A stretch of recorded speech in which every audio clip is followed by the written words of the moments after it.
ঝাল ঝাল চিকেনের এই রেসিপি গরম ভাত, রুটি, লুচি, পরোটা, নান, ফ্রাইড রাইস, পোলাও সবকিছুর সাথে খেতে কিন্তু অসাধারণ লাগে। মুখে রুচি না থাকলে এভাবে চিকেন কারি রান্না করে খেয়ে দেখুন, মুখের রুচি ফিরে আসবে। নমস্কার বন্ধুরা, গীতাস রান্না বানাতে আপনাদের সবাইকে স্বাগত। রেসিপিটা তৈরির জন্য এখানে আমি 1 কিলো চিকেন নিয়েছি। এখন রান্নাটা করবার জন্য গ্যাসে একটা কড়াই বসিয়ে দিয়ে দিলাম পরিমাণ মতো সর্ষের তেল। চাইলে সাদা তেলেও রান্নাটা করতে পারেন। এবারে নুন হলুদ মাখিয়ে রাখা ডুমো করে কেটে নেওয়া আলুর টুকরোগুলো দিয়ে নাড়াচাড়া করে ভেজে নিচ্ছি। আপনারা চাইলে আলু নাও দিতে পারেন। ওই তেলের মধ্যে ফোড়নে দিলাম গোটা জিরে, গোটা গরম মশলা, শুকনো লঙ্কা আর তেজপাতা। ফোড়নটাকে লো ফ্লেমে মোটামুটি 20 থেকে 25 সেকেন্ড সময় ধরে খুব সুন্দর করে ফ্রাই করে নেওয়ার পর দিয়ে দিচ্ছি পেঁয়াজ কুচি।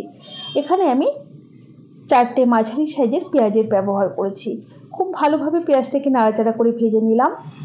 খুব বেশি কালচে করে কিন্তু ভাজবো না, এরকম একটু লালচে অবস্থাতে এর মধ্যে দিয়ে দিচ্ছি আদা, রসুন আর কাঁচা লঙ্কা বাটা। ঝালের জন্য এখানে আমি কাঁচা লঙ্কা বাটাই ব্যবহার করেছি। মিক্সিং জারটা ধুয়ে অল্প পরিমাণে একটু জল দিয়ে নাড়াচাড়া করে বেশ সুন্দর করে ভাজা ভাজা করে নিতে হবে, যাতে আদা রসুনের কাঁচা গন্ধটা চলে যায়।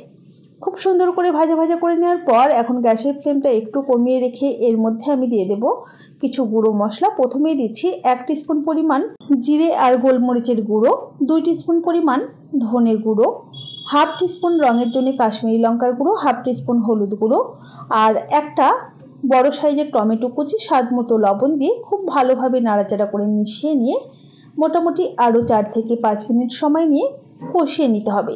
মশলা কষিয়ে নেওয়া যত ভালো হবে রান্নার স্বাদ কিন্তু ঠিক ততটাই বেশি ভালো আসবে।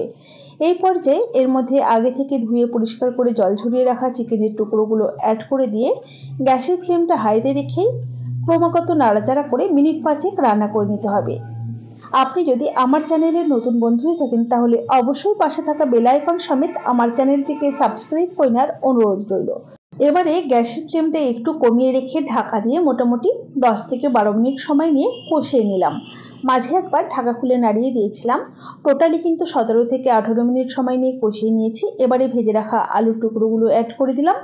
আবারও খুব ভালোভাবে নাড়াচাড়া করে আরও 3 থেকে 4 মিনিট রান্না করে নিচ্ছি। দেখুন মশলাটা কিন্তু একদমই শুকনো হয়ে গেছে, কড়াই থেকে কিন্তু তেল ছেড়ে গেছে।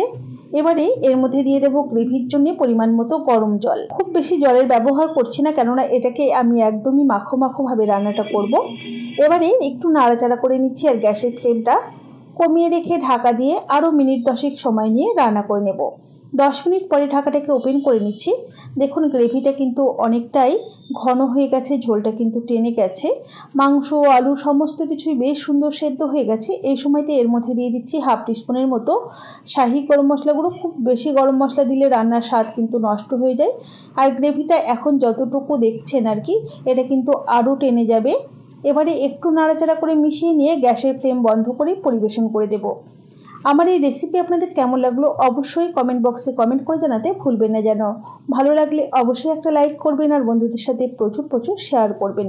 তাহলে আজ এই পর্যন্তই। সকলে ভালো থাকবেন, সুস্থ থাকবেন। হাজির হয়ে যাব নতুন কোনো রেসিপি নিয়ে। ধন্যবাদ।